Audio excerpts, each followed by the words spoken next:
हम बात करेंगे एक बहुत महत्वपूर्ण बैठक की जो राजधानी दिल्ली में हो रही है। यह भारत और अमेरिका के रक्षा और विदेश मंत्री 2+2 डायलॉग के तहत कई मुद्दों पर राजधानी दिल्ली में बातचीत हुई। इस दौरान भारत ने अमेरिका के सामने खालिस्तानी आतंकवादी गुरपतवंत सिंह पन्नू का मामला भी उठाया।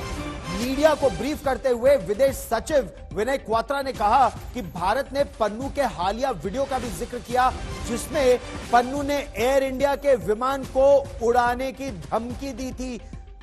कनाडा में रह रहे सिखों से कहा था कि 19 नवंबर के बाद वो एयर इंडिया के विमानों में बैठना बंद कर दे। आपको याद होगा, इसी तरह की धमकियां कनाडा में पहले भी दी गई थी, जब एयर इंडिया का विमान कनिष्क को 1986 में उड़ा दिया गया था, जिसमें 329 लोग मारे गए थे। भारत ने अमेरिका के विदेश मंत्री एंटनी ब्लिंकन और अमेरिका के रक्षा मंत्री लॉयड ऑस्टिन के साथ जो 2+2 डायलॉग हुआ, जिसमें भारत की तरफ से विदेश मंत्री डॉक्टर एस जयशंकर और रक्षा मंत्री राजनाथ सिंह थे, उसमें कनाडा के आतंकवाद के खिलाफ कार्रवाई न करने पर चिंता जताई। भारत की ओर से इस बैठक में डॉक्टर जयशंकर और रक्षा मंत्री राजनाथ सिंह शामिल हुए। कई अहम मुद्दों पर बातचीत हुई, जिनमें मध्य पूर्व में तनाव और हिंद प्रशांत महासागर और चीन का रवैया भी शामिल था।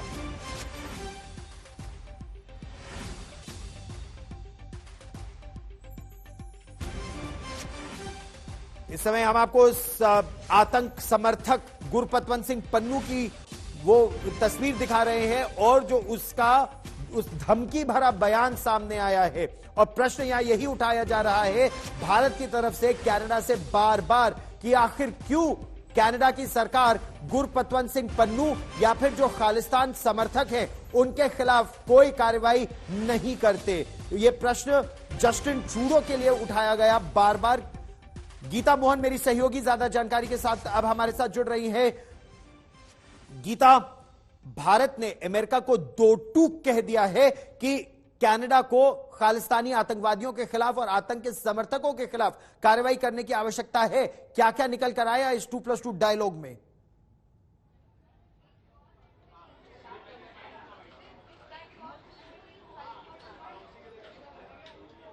गीता, आप मेरी आवाज सुन पा रही हैं? हम गीता मोहन से एक बार फिर संपर्क साधने का प्रयास करेंगे। 2+2 डायलॉग बहुत ही महत्वपूर्ण डायलॉग है और यह सोचिए ये 5वां डायलॉग है भारत और अमेरिका के बीच 2+2 के लेवल पर। इस समय अमेरिका का पूरा ध्यान केंद्रित है मध्य पूर्व में। इजरायल ही नहीं, अब तो अमेरिका के टोही विमानों को यमन के हूथी विद्रोही सीधे तौर पर निशाना बना रहे हैं। अमेरिका के चाहे रक्षा मंत्री हो चाहे विदेश मंत्री हो, बहुत उनकी भूमिका रही है इस पूरे क्षेत्र में तनाव को कम करने की। फिर रूस और यूक्रेन के बीच भी तनाव है और हिंद प्रशांत महासागर में भी तनाव है और इसमें भी वो दोनों भारत आए। यह दिखाता है कि भारत और अमेरिका के संबंध कितने मजबूत होते जा रहे हैं। अच्छा, भारत और अमेरिका के बीच बातचीत में आतंक का तो मुद्दा उठा ही। हमारा एक जो पड़ोसी देश है, आतंक का जो गढ़ है पाकिस्तान, वो एक तरह से पाकिस्तान आतंक का सबसे बड़ा एक्सपोर्टर भी है। इस बात की पुष्टि स्पेन की पुलिस ने कर दी। कैसे? स्पेन में पाकिस्तानी मूल के 14 लोगों को हिरासत में लिया गया है। आरोप यह है कि ये वहां पर आतंक का, कट्टर इस्लामिक आतंकवाद का जिहादी नेटवर्क चला रहे थे। जो बात प्रधानमंत्री नरेंद्र मोदी बरसों से कहते आ रहे हैं, पाकिस्तान में एक बार फिर साबित हो गया कि पाकिस्तान आतंक का गढ़ है। पाकिस्तान में ये जिहादी उन्माद दुनिया के लिए बड़ी चेतावनी है।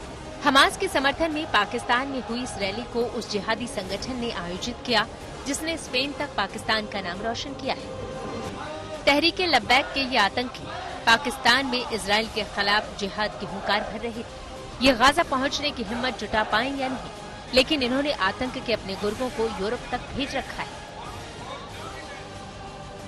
देखिए, ये है पाकिस्तान के होनहार जिन्हें स्पेन की पुलिस ने जिहादी नेटवर्क चलाने के लिए गिरफ्तार किया है। ऐसे एक दो नहीं, 14 पाकिस्तानी हैं जो स्पेन में पुलिस के हत्थे चढ़े हैं। इन पर न केवल आतंकी गतिविधियां चलाने बल्कि धर्म परिवर्तन का भी इल्जाम है। इस वजह से ही भारत के प्रधानमंत्री नरेंद्र मोदी ने पाकिस्तान को आतंक का एक्सपोर्टर बताया था। हिंदुस्तान दुनिया में सॉफ्टवेयर एक्सपोर्ट करता है और आपके हुक्मरान टेररिस्टों को एक्सपोर्ट करते हैं। पाकिस्तान के नेता हों या उसकी फौज, सबने पाकिस्तान को लूटा और अवाम को ऐसे जिहादियों के हवाले कर दिया ताकि उनके दिमाग में धर्म का इतना जहर भर दें ताकि वो सभ्य जिंदगी को छोड़कर गुफा वाली मानसिकता में चले जाएं। लेकिन इन हथकंडों के बावजूद पाकिस्तान अपने टुकड़े टुकड़े होने को रोक नहीं पाया। पाकिस्तान की अवाम अपने हुक्मरानों को जरा पूछे कि पीओके तो आपके पास है, आप उसको भी संभाल नहीं पाते। कभी पश्चिम बंगाल, पूर्वी पाकिस्तान जो आज का बांग्लादेश, वो भी आपके पास था, उसको भी संभाल नहीं पाए। पाकिस्तान की ये जिहादी फौज न अपने देश के काम आ रही है और न अपने देश का नाम कर रही है। वहीं ओसामा बिन लादेन को पनाह देने वाले उसके हुक्मरानों से पूरी दुनिया ये सवाल पूछती है कि भारत के साथ आजाद होने के बावजूद वो आतंक का एक्सपोर्टर कैसे बन गया। दोनों देश एक साथ आजाद हुए, क्या कारण है कि हिंदुस्तान दुनिया में सॉफ्टवेयर एक्सपोर्ट करता है और आपके हुक्मरान टेररिस्टों को एक्सपोर्ट करते हैं? क्या कारण कि पीओके तो आपके पास है, आप उसको भी संभाल नहीं पाते। कुछ दिन पहले ही पाकिस्तान के मौलाना डीजल फजलुर रहमान हमास नेताओं से मिलने कतर पहुंचे थे। अब स्पेन में आतंकी नेटवर्क में पाकिस्तानियों की गिरफ्तारी से दुनिया ने पाकिस्तान का चेहरा एक बार फिर देख लिया है। आज तक ब्यूरो। 2+2 डायलॉग भारत के विदेश मंत्री और रक्षा मंत्री और अमेरिका के विदेश मंत्री और रक्षा मंत्री दोनों के बीच महत्वपूर्ण बैठक, चारों एक मंच पर एक साथ। गीता मोहन मेरी सहयोगी हमारे साथ जुड़ गई हैं। गीता, क्या निकल कर आ रहा है सबसे बड़े टेकअवेज मध्य पूर्व की दृष्टि से भी और हिंद प्रशांत महासागर की दृष्टि से भी? देखिए, जो मीटिंग्स में वो काफ़ी फ्रूटफुल थे, काफ़ी सारे मुद्दों पर बातचीत हुई, चाहे वो सिक्योरिटी डिफेंस कोऑपरेशन की बात करें या जैसे हम पहले बात कर रहे थे गौरव, इंडो पैसिफिक स्ट्रैटेजी, जहां पर चीन को कैसे काउंटर किया जाए उस पर भी बातचीत हुई। बहुत स्पेसिफिक जो फोकस था वो भारत का कितना महत्वपूर्ण रोल हो सकता है रेजिलिएंट सप्लाई चेन्स में, उस पर बातचीत हुई। डिफेंस एंड सिक्योरिटी कोऑपरेशन में कई सारे ऐसे डील्स हैं जहां जो आगे बढ़ रहे हैं, चाहे वो F414 जेट इंजन डील हो या फिर लॉन्ग इंड्योरेंस ड्रोन्स के डील की बात करें, उन सब पे बात हुई। लेकिन कुछ ऐसे एरियाज है जो बहुत इंपॉर्टेंट है सिक्योरिटी और डिफेंस से अलग रखकर, people to people contact, visas को लेकर जो मुद्दे हैं। एक निगलिंग एरिया है, एक ऐसा मुद्दा है जो भारत को काफी कंसर्न करता है और अमेरिका को लेकर है, वो है खालिस्तानी प्रॉब्लम। इंडिया कनाडा का जो मुद्दा है वो अलग। गौरव, पनून जो है, जो एक खालिस्तानी टेररिस्ट है, उनका ऑर्गेनाइजेशन प्रोस्क्राइब्ड ऑर्गेनाइजेशन है भारत में, वो उस भारत ने उसके मद्देनजर जो कंसर्न्स है वो अपनी बात आगे रखी अमेरिका के आगे, क्योंकि पनून अमेरिकन सिटीजन है और भारत के पॉलिटिशियंस को थ्रेटन करते हैं। और हाल फिलहाल में उन्होंने ये भी कहा कि एयर इंडिया का फ्लाइट जो है नवंबर 19 को कोई सीख ना ले, यानी कि एक बहुत बड़ा थ्रेट है। तो इन सब मामलों पर बातचीत हुई। लेकिन आगे बढ़ने वाली जो बात है, आगे बढ़ने वाली बात में टेक्नोलॉजी ट्रांसफर, आर्टिफिशियल इंटेलिजेंस, इन सारे मुद्दों को लेकर कैसे आगे बढ़ा जाए, ये तब हो रहा है जब एंड ऑफ द ईयर में आप एक और लीडरशिप मीटिंग देखेंगे बाइडेन और मोदी के बीच। और उससे पहले ये सारे मंत्री जो मिले हैं वो एक टोन और टेनर सेट कर दिया उन्होंने, आगे कैसे लेके जाए स्ट्रेटेजिक रिलेशनशिप को। गीता, बहुत बड़ी बात है इस समय कि ये दोनों देश इस समय मिल रहे हैं जब मध्य पूर्व में इतना ज्यादा तनाव है, हिंद प्रशांत महासागर में तनाव है, इसके अलावा रूस यूक्रेन युद्ध चल भी रहा है। ऐसे में क्या कॉमन एजेंडा इस युद्ध को और ना फैल पाए, इसमें भी दोनों देश आगे बढ़ रहे हैं? गीता, इम्पोर्टेंट सवाल है गौरव, क्योंकि हमारे फॉरेन सेक्रेटरी, डिफेंस सेक्रेटरी जब प्रेस कॉन्फ्रेंस कर रहे थे और जब आपने जॉइंट ओपनिंग रिमार्क्स देखे हमारे चारों लीडर्स के, उसमें उन्होंने साफ तरीके से कह दिया जो कॉन्फ्लिक्ट्स है उसमें कितना अहम रोल है इस कोऑपरेशन का। तो इजराइल फिलिस्तीन के वॉर पर चर्चा जरूर हुई।